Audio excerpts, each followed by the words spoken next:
Welcome to The Last Breakfast. Please enjoy the video. In this video, I will explain how to study for AP Bio FRQs. First, familiarize yourself with the 4 distinct question types: conceptual analysis, data interpretation, scientific investigation, and model evaluation.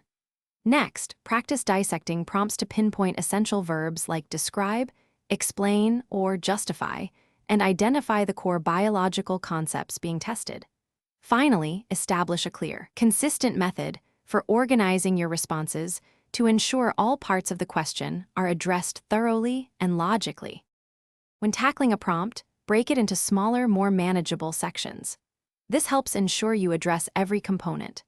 Simultaneously, dedicate time to reviewing fundamental AP biology concepts, focusing on areas frequently appearing in free response questions, such as genetics, ecology, or cell processes.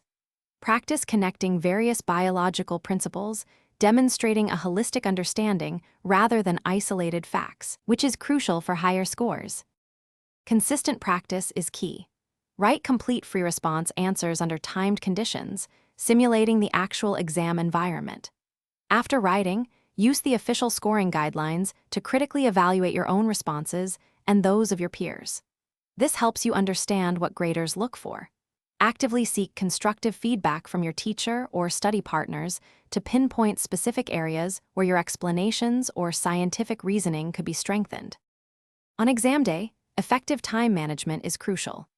Aim to allocate approximately 10 to 15 minutes for each free response question, ensuring you have enough time to read, plan, and write. Always read all parts of every question thoroughly before you begin writing to avoid missing any components. Remember to check the description for links to helpful study resources and other great deals, like the Little Trees Black Ice Air Freshener to keep your car smelling fresh. Good luck with your AP Bio exam. Thanks for watching. If this was helpful, leave a like and consider subscribing. See you next time.